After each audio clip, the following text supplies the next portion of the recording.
ये पहला जो अध्याय इसका नाम क्या है? अर्जुन विषाद योग। लास्ट में दिख रहा है क्या? सुरेंद्र साहू साहब बैठे हैं पीछे पीछे, दिख रहा है सुरेंद्र जी? दिख रहा है। अर्जुन विषाद योग। देखिए गीता की थ्योरी देखिए आप। विषाद का मतलब होता है दुख। जीवन में दुख है सबके है। दुख के बिना जीवन है ही हो ही नहीं सकता, क्योंकि द्वंद्व का नाम जीवन है।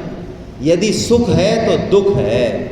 संसार का नाम ही द्वंद्व है। दो से संसार बना है, एक खत्म होते ही तो फिर मामला फिर तो परमात्मा हो गए। तो दुख में हमारी जो आसक्ति है किसके प्रति? शरीर के प्रति और स्वजनों के प्रति। अच्छा, हमसे कोई कहे कि अपने बेटे को अपना मत मानो, बोलो हम मान जाएंगे? अच्छा, वो साल 6 महीना अपना जो है चरित्र दिखा दे ओरिजिनल वाला, बोलो तब तो मान जाओगे ना? हाँ, अंदर तो कहीं रहेगा कि बेटा तो हमारा ही है, लेकिन इतना तंग कर दिया है इसने, ऐसे ऐसे काम किए हमारे साथ, अब उसके प्रति आसक्ति नहीं रही। कहने से तो नहीं छोड़ी, कब छोड़ी? जब उसका ओरिजिनल कलर सामने आया। तो ये जीवन का जो दुख है ये कहाँ मोड़ता है हमको? हमारी ओरिजिनल स्टेट की तरफ मोड़ता है। जैसे ही आसक्ति कामना पकड़ हटेगी, हमारी चेतना अपने आप भगवान की तरफ लगेगी।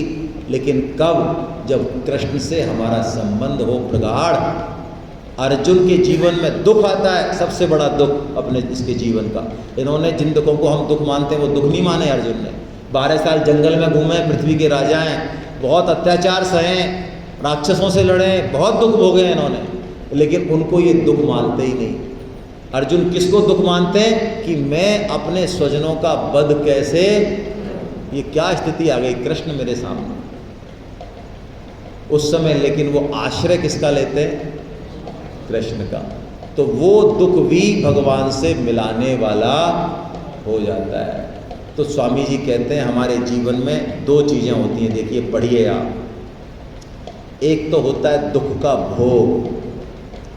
99.99% हम सब इसी श्रेणी में आते हैं। दुख मिला, दुखी हो गए। सुख मिला, फिर दुख मिला, फिर दुखी हो गए। फिर सुख मिला, फिर सुखी हो गए। जिस चीज़ से दुख मिल रहा है उसी चीज़ से सुख मिल रहा है। हमारे कोई होश नहीं है। शास्त्र ने, शब्द तो घटिया है लेकिन शास्त्र की बात कहनी पड़ेगी, शास्त्र ने कुकर की संज्ञा दी हमको। इस विवेक को क्या संज्ञा दी? कुत्ता रोटी दिखाओ आ जाएगा, फिर रोटी तो दो मत, डंडा दे दो भाग जाएगा, फिर करो फिर आ जाएगा, फिर डंडा दे दो, आप देखो उसको आप रोटी दे नहीं रहे हो लेकिन रोटी दिखा रहे हो। यही पति पत्नी पुत्र धन गाड़ी घोड़ा मान बढ़ाई। अरे भाई झूठ बोल रहा हूँ क्या? हाँ भरने में थोड़ी दिक्कत आ रही, कड़वी बात है ना, कैसे करें भाई? हाँ, पचाने में दिक्कत आ रही है। लेकिन बोलो कुकु करते ही हम दौड़ते कि नहीं दौड़ते हैं? तो क्या आंख नहीं दी भगवान ने, विवेक नहीं दिया? अच्छा चलो हमारे घर में बहुत बढ़िया माहौल है तो और जगह देख लो। क्या एग्जाम्पल कम है? क्या कम है एग्जाम्पल? लेकिन प्राय हम दुख का क्या करते हैं? भोग करते। गीता साधक क्या करेगा? वो दुख का प्रभाव इस्तेमाल करता है। दुख का प्रभाव क्या होता है भाई? आपने सबने कहानी सुनी होगी गौतम बुद्ध की। उनकी भविष्यवाणी की ज्योतिषियों ने कि या तो ये महान सम्राट बनेंगे और या ये बनेंगे महान सन्यासी। तो पिताजी तो हमारे जैसे ही थे उनके भी, तो क्या बनाएंगे हम? अच्छा मैं एक बात पूछ रहा हूँ, चलो बीच में याद आ गई, मजाक कर लेता हूँ भाई। सच्ची बताओ, आप गीता के साधक हो तो प्रणाम तो मैं करता ही हूँ, आपको दंडवत प्रणाम करता हूँ, लेकिन सच्ची बताओ दिल से, हमारा बेटा यदि गीता में लग जाए और गीता में दौड़े और गीता की माला करे और दौड़े तो बोलो कैसा लगे? अरे क्यों झूठ बोल रहे हो यार सब समय? वृंदावन में झूठ बोलोगे तो बहुत गड़बड़ होगी। देखो मैं बता रहा हूँ। भैया देखो मेरे पास तो लोग आते हैं कि महाराज ये 16 माला कर रहा है, 64 माला कर रहा है, रोटी खाता नहीं है, ये क्या होगा इसका, ये कचरे में कैसे घुसाएं इसको महाराज, ये निकल तो नहीं जाएगा, ये निकल तो नहीं जाएगा, क्योंकि भगवान तो हमारा कुछ करेंगे नहीं, यही करेगा बुढ़ापे में। भगवान क्या चीज़ होता है?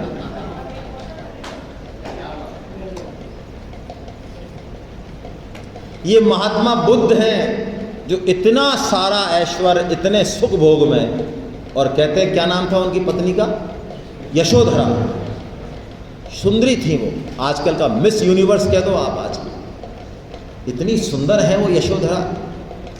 और वो यशोधरा के बाद बॉन्डिंग और गहरी हो गई, एक बच्चा पैदा हो गया, है ना। पुराने जो सासू माँ हैं और जो बहुएं हैं, सासू माँ हैं चाहे कोई भी हैं, वो जल्दी से जो है इशू कराने में विश्वास रखती है कि जल्दी से तो है कोई बच्चा आ जाए जिससे कि बॉन्डिंग पक्की हो जाए। बॉन्डिंग पक्की हो गई, खुद का प्रतिदर्श आ गया, बोलिए, उसके बाद वो पहली बार मौत देखते हैं, जनाजा देखते हैं, पहली बार बुढ़ापा देखते हैं, पहली बार ही देखते हैं, या हमारी तरह गीता सेमिनार पढ़ते हैं, 3-3 बार गीता कोर्स अटेंड करते हैं? बोलो।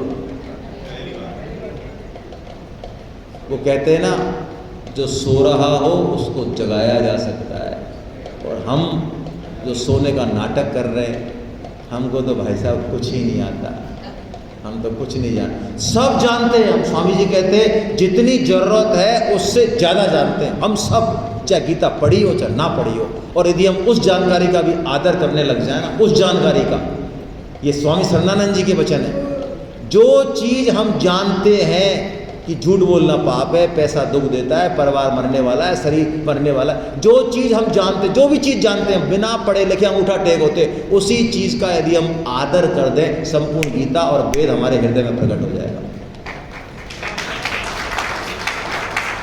संपूर्ण, ये शरणानंद जी के वचन है। शरणानंद जी जैसे संत नहीं हुए 100 साल में, आप ध्यान रखना। सेठ जी जब वो प्रवचन करते थे तो सेठ जी और स्वामी जी तो उनके श्रोता हुआ करते थे, ऐसे क्रांतिकारी संत हैं वो। और प्रज्ञा चक्षु थे, बचपन से ही उनकी आंख नहीं थी, और उन्होंने एक उपनिषद, एक शब्द नहीं पढ़ा, क्योंकि उनके गुरु ने कहा कि वही संपूर्ण उपनिषद, सारे पुराण, सारा वेद तेरे हृदय में बैठा है परमात्मा के रूप में, तो जिस दिन उसको प्राप्त करेगा। तो शरणानंद जी जब बोलते थे तो कई महात्मा कहते थे, महाराज आपने तो उपनिषद का ये श्लोक बोला है कि मुझे दिखाओ मत, मुझे मत दिखाओ, कौन से श्लोक में, कौन से उपनिषद में, कौन सा, मुझे नहीं पता, झूठा मत करो मेरी वाणी को। अरे जहाँ से सारे उपनिषद आते हैं मैं वहाँ से बोलता हूँ, मैं परमात्मा की वाणी से बोलता हूँ। ये दुख का प्रभाव है। यदि हम जीवन में और हमारे जीवन में जो दुख आते हैं, आपको क्या लगता है, क्या हम माँ बाप होके अपने बच्चे को दुख दे सकते हैं? बोलो भाई मन नहीं लग रहा है तो ऐसा करें, एक लट उठा के थोड़ा टांग ही तोड़ दें इसकी, थोड़ा टाइम पास होगा, फिर प्लास्टर के लिए ले चलेंगे, ऐसा करेंगे हम? कोई भी मूर्ख नहीं करेगा भाई, तो हम नहीं करेंगे। लौकिक माता पिता हैं, तो वो जो माता पिताओं के माता पिता हैं, क्या वो हमारी टांग तोड़ेंगे? कली की उसमें हैं, अब क्या कहें, एक सज्जन थे, अब पता नहीं गीता पढ़ते नहीं पढ़ते, जैसे ही उन्होंने एक प्लास्टर देखा, उन्होंने कहा भगवान की कुदृष्टि कैसे हो गई भाई साहब ये आप लोग का। मैंने कहा यार आप कौन से गांव से आए हो यार, हैं? कोई अमिताभ बच्चन की फिल्म देख लेते यार, इससे बढ़िया है। गीता सेमिनार में आए हो आप, कुदृष्टि होगी भगवान की, है कुदृष्टि। ये जो जीवन में भगवान दुख देते हैं, ये दुख देते हैं क्योंकि हम उनके बहुत बहुत अपने हैं, वो हमसे बहुत बहुत प्रेम करते हैं। इस बात को बिल्कुल जमा लो दिमाग में। स्वामी जी एक बहुत प्यारा एग्जाम्पल देते हैं, उससे आपको बात सेट हो जाएगी। एक माँ लड्डू बना रही है, बेटा लड्डू मांग रहा था, टाइम लगा, वो बाहर चला गया खेलने में, 3-4 बच्चों के साथ, दोस्तों के साथ खेल रहा है। अब माँ ने लड्डू बना लिए तो उसको दे के आने, तो क्या करे माँ, एक एक 2-2 लड्डू ले जाए सबके लिए, दे दे, कोई दिक्कत थोड़ी है, दोस्तों को भी दे दे भाई और उसको भी दे दे, कोई दिक्कत नहीं है। अच्छा ऐसा ही दूसरा सीन है उसी माँ का, वो कुछ काम कर रही है, झाड़ू वगैरह कर रही है, देख रही अरे ये 5000 का गमला पट्टा तोड़ गया और कोने में छुपा गया और कह के और नहीं गया। अब उसको ठोकना है, माँ को, माँ को गुस्सा ही, देख कितना बदमाश है, उसको ठोकती हूँ अभी जाके। अब फिर वो 3-4 बच्चों के साथ खोल रहा है, तो बोलो क्या सलाह देते हो आप? 4-5 को ठोक दे?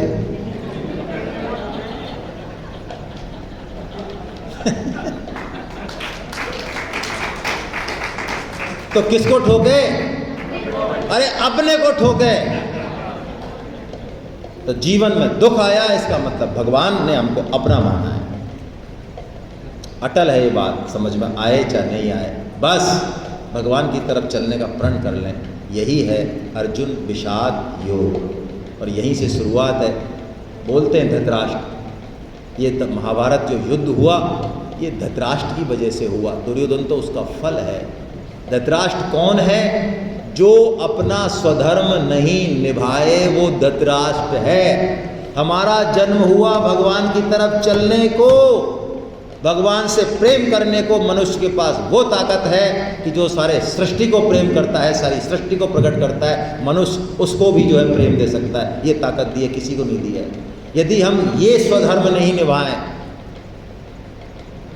तो हम धृतराष्ट्र हैं। हमें परिवार में, समाज में अपेक्षा है। हमारे शरीर में ताकत है, हमारी वाणी में ताकत है, हमारी विद्या में ताकत है, हमारे धन में ताकत है, हमारे पास जो है, और शरीर, समाज और देश को अपेक्षा है, स्वधर्म है हमारा उस समय, लेकिन हम नहीं करें वो काम। कौन है हम? धृतराष्ट्र है।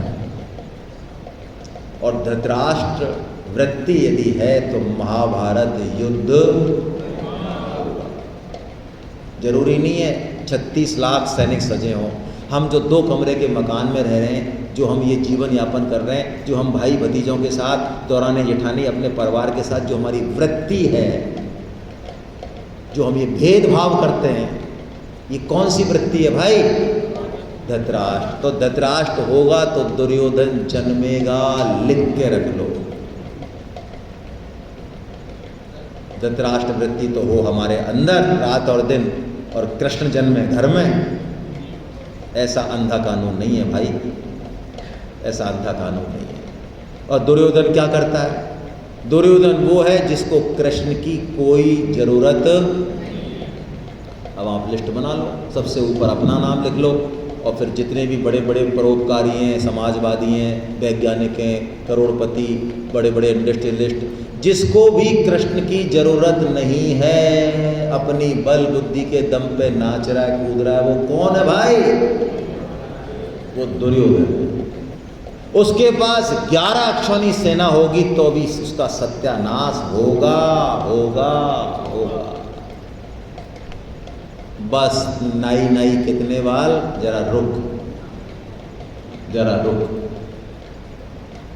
ये दुर्योधन है जो अधर्म के रास्ते पे है, जिसकी वाणी कप कपा रही है।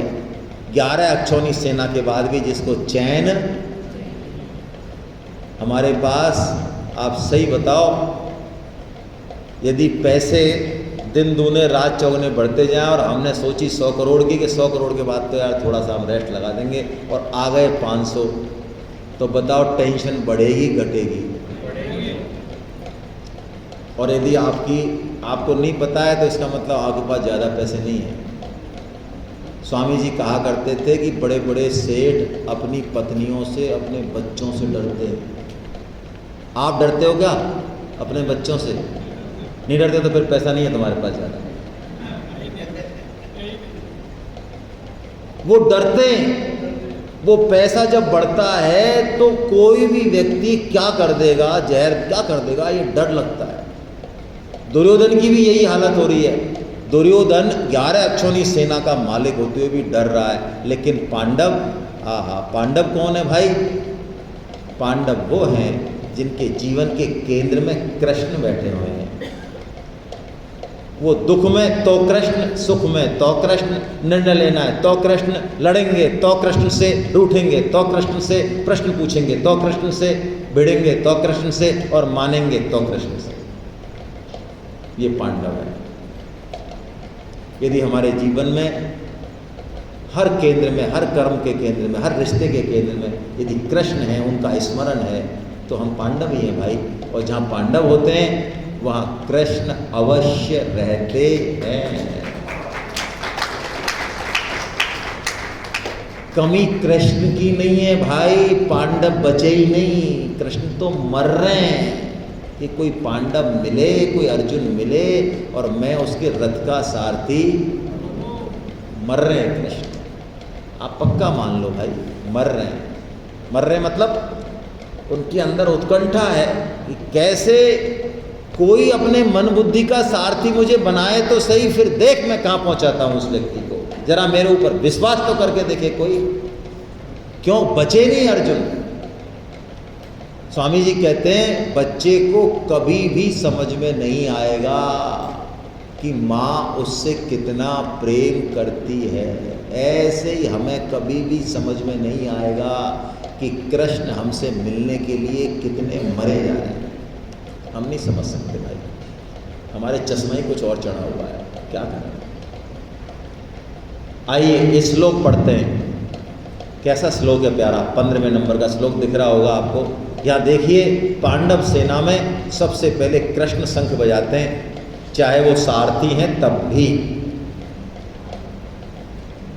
पांचजन्यम ऋषिकेशो देवदत्तं धनंजया पौंड्रम दद्मौ महाशंखं भीमकर्माब्रकोदरा। पांचजन्यम, पांचजन्य शंख बजाया। आपकी टीका में एक बात लिखी हुई है कि हम पांचों इंद्रियों को भगवान की तरफ मोड़ दें। जीभ में खाएंगे कुछ भी तो प्रसाद पाएंगे कृष्ण का, बिना कृष्ण को भोग लगाए पाएंगे नहीं। बोलेंगे कृष्ण का नाम, लिखेंगे भगवान का नाम, देखेंगे भगवान को। यदि हम पांचों इंद्रियों को भगवान में जोड़ दें तो हमारे जीवन में भी पांचजन शंख गूंज उठेगा, पक्की बात है। ये शंखों का वर्णन है। और अब एक बहुत प्यारी बात, भैया हमने फॉर्म नहीं भरा था कि हमें मनुष्य जन्म दे दो और इतनी बढ़िया फैमिली में दे दो और आँख कान नाक हाथ पैर सब साबुत दे दो। ऐसे जो VVIP ट्रीटमेंट हमको मिला है ना, ये भगवान की कृपा से मिला है। संसार में ऐसे ऐसे आइटम हैं, उनको देख लें तो रोटी नहीं पाए हमको, जी रहे लोग। क्या आपको लगता है आज हम बांग्लादेश की बारे में सोचें, जिनकी माँ बहनों को उनके सामने रेप किया जा रहा है, मर्डर किया जा रहा है और अमानवीय अत्याचार झेल रहे हैं वो लोग, और ये नहीं पता कि इस कमरे से, इस दरवाजे से कब कौन आएगा, कौन टोली आएगी। उसमें जी रहे हैं वो, उसमें सो रहे हैं वो, उसमें खा रहे हैं वो। हम 2 दिन में सूख के कांटा हो जाए। हम कैसे हैं, कितने लाखों करोड़ों से बेहतर हैं हम, तो किस लिए हैं भाई बेहतर? क्या करने के लिए हैं? अरे उस भगवान की कृपा को अनुभव करने के लिए, मदमाने के लिए नहीं है। और ये कृपा कैसी है? ये मनुष्य जन्म मिला, क्या लगता है आपको ऐसे ही मिल गया?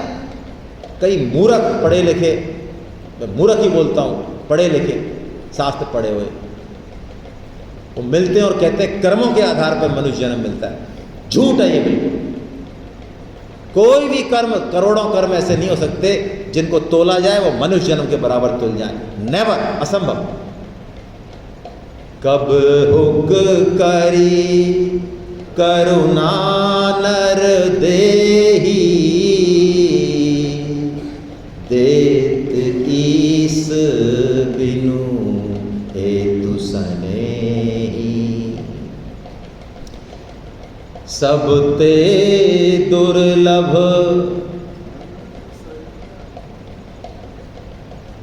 जीव चराचर जाचत जेहि। नर तन सम नहीं कब नहु देहि, जीव चराचर जाचत जेहि। 84 लाख योनियों के अरबों खरबों जीव इस मनुष्य तन को पाना चाहते हैं। बड़े भाग मानुष तन पावा, सुर दुर्लभ सब ग्रंथेगा। देवताओं के लिए दुर्लभ है, वो मनुष्य जन्म हमको मिल गया। और मनुष्य जन्म में आके आपको क्या लगता है? परसेंट पॉइंट में निकलेगी यदि आप गीता श्रवण करने वालों का रेशो निकालें। चैलेंज के साथ कह रहा हूँ मैं, ढोल ढमाकों की बात नहीं कर रहा हूँ, बुरा मत मानना भैया। बड़ी बड़ी यात्राओं की बात नहीं कर रहा हूँ, है ना, और ये जो पैसों से कीर्तन कथा होते हैं और इसमें नाच गाने होते हैं, इनकी भी बात नहीं कर रहा हूँ। ये कपट भक्ति में आपको बुरा लगे तो लगे। यज्ञ होता है जिसमें अपना अंश होता है, एक केला ही चढ़ाया जाए, ये भौतिक स्तर है उसका। सूक्ष्म स्तर पे क्या है? सूक्ष्म स्तर पे वो यज्ञ, वो कथा, वो तब होगा जब हम अपना कमिटमेंट देंगे उसमें। यदि वो कमिटमेंट नहीं है तो कुछ नहीं है।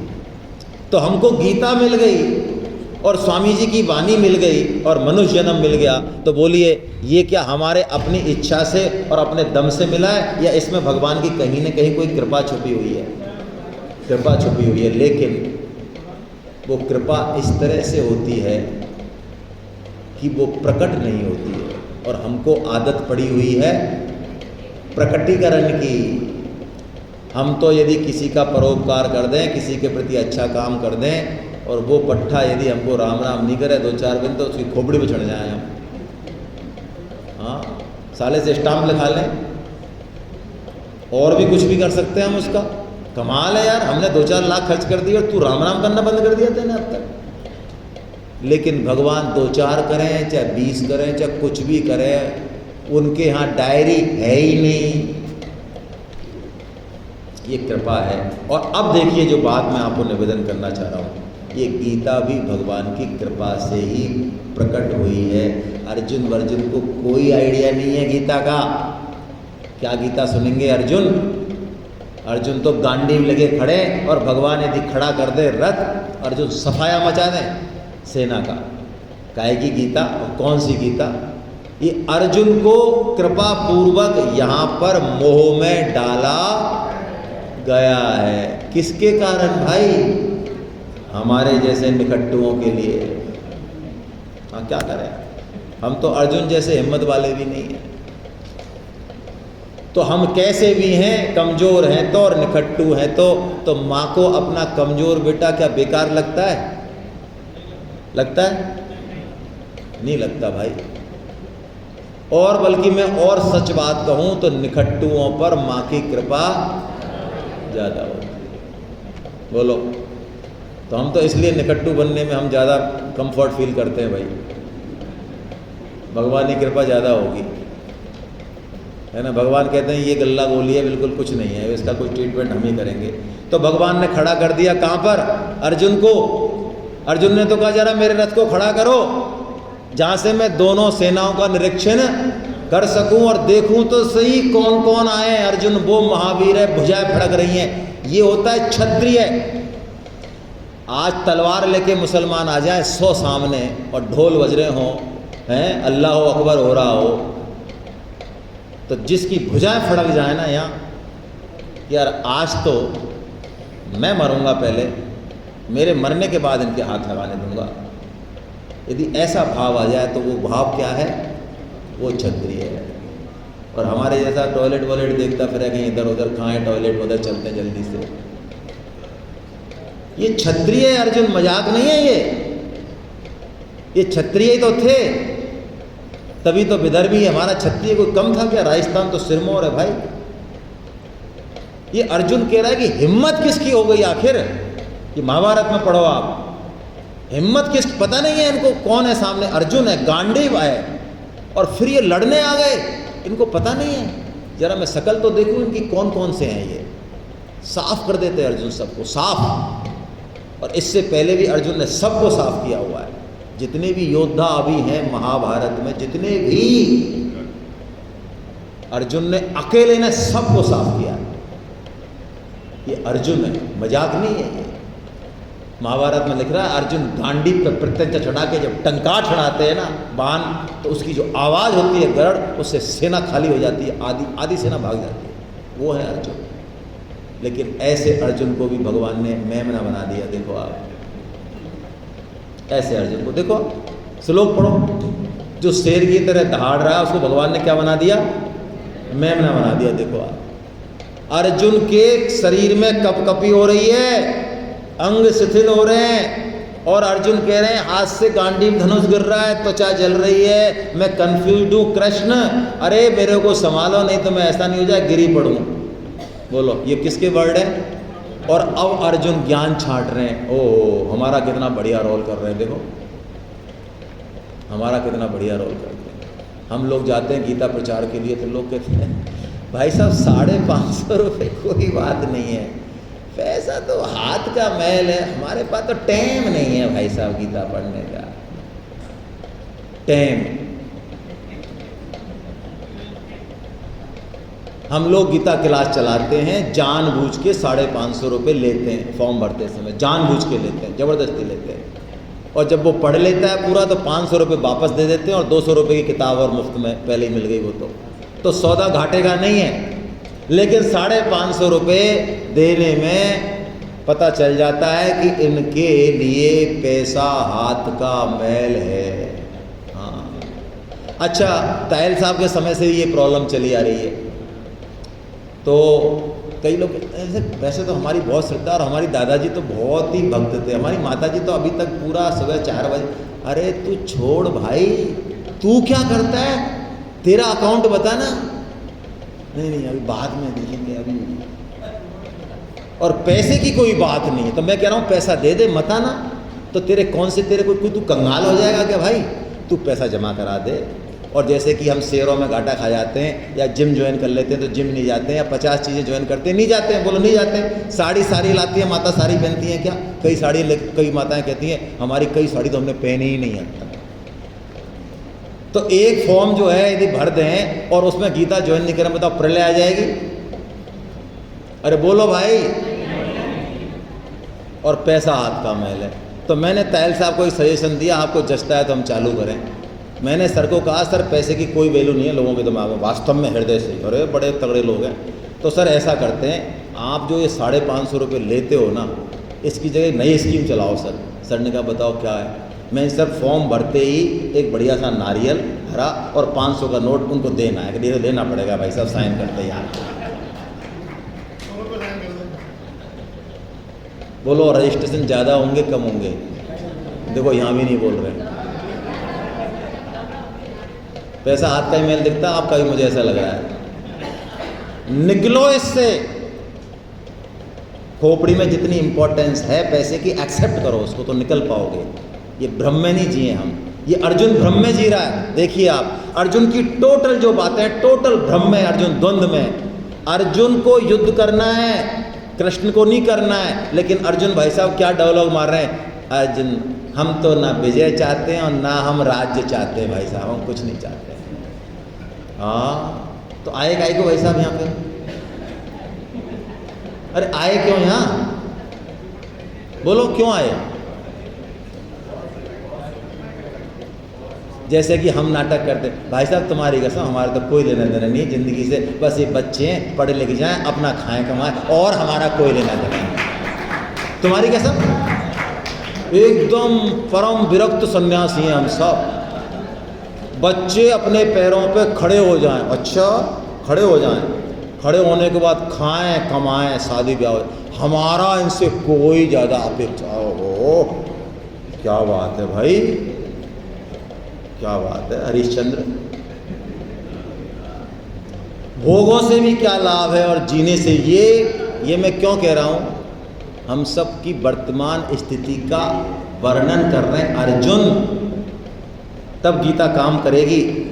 और अर्जुन कह रहे हैं प्रभु युद्ध बुद्ध मत करवाओ, युद्ध कराओगे स्त्रियां दूषित हो जाएंगी, धर्म नष्ट हो जाएगा, कुल नष्ट हो जाएगा। अरे आपको पता नहीं है क्या क्या नुकसान हो जाएगा, आपको तो कुछ पता है नहीं, हम बता रहे हैं आपको। हाँ, कृष्ण को तो युद्ध करने से राज्य मिलेगा, पैसा मिलेगा, बताओ। ये नाटक, ये डबल स्टैंडर्ड, ये जिंदगी के बारे में जो फिलॉसफी है हमारी, ये बहुत लंबे समय चलती है। और बुरा मत मानना भाई, आप प्रश्न कर सकते हो क्योंकि हमारा ओपन सेशन है बिल्कुल, तीनों दिन खुल के आप क्वेश्चन आंसर करो, किसी बात को ज़बरदस्ती मत मानो। पढ़े लिखों के जो झंझावात हैं, द्वंद्व हैं, वो उतने ही गहरे हैं। आपको पता है एक बार आइंस्टीन ने, अब आपने सुनी कि नहीं सुनी घटना मुझे नहीं पता, आइंस्टीन के यहाँ बिल्ली आ गई, उस बिल्ली ने बच्चा दे दिया, उसको बाहर से निकलने में दिक्कत होती थी, तो आइंस्टीन ने बड़ी बिल्ली के हिसाब से एक छेद कर दिया दरवाजे में कि उससे निकल जाएगी। तो किसी ने पूछा, कोई बच्चा आया ऐसे ही, किसी ने पूछा, आइंस्टीन ने कहा यार बड़ी बिल्ली तो बड़े छेद से निकल जाएगी, ये छोटी बिल्ली किससे निकलेगी? तो उसने एक छोटा छेद कर दिया। तो एक बच्चा आया पड़ोसी का, बिना पढ़ा लिखा, उसने कहा अंकल अंकल आपने 2 छेद क्यों किए? कि बेटा बिल्ली के लिए। क्या 2 छेद क्यों? कि बेटा बड़ा छेद बड़ी बिल्ली के लिए और छोटा छेद, बताओ, अब छोटी बिल्ली बड़े छेद में से नहीं निकल सकती। ऐसे झंझावात होते हैं, पढ़े लिखों के ज़्यादा झंझावात होते हैं। तो भगवान इन झंझावातों को अब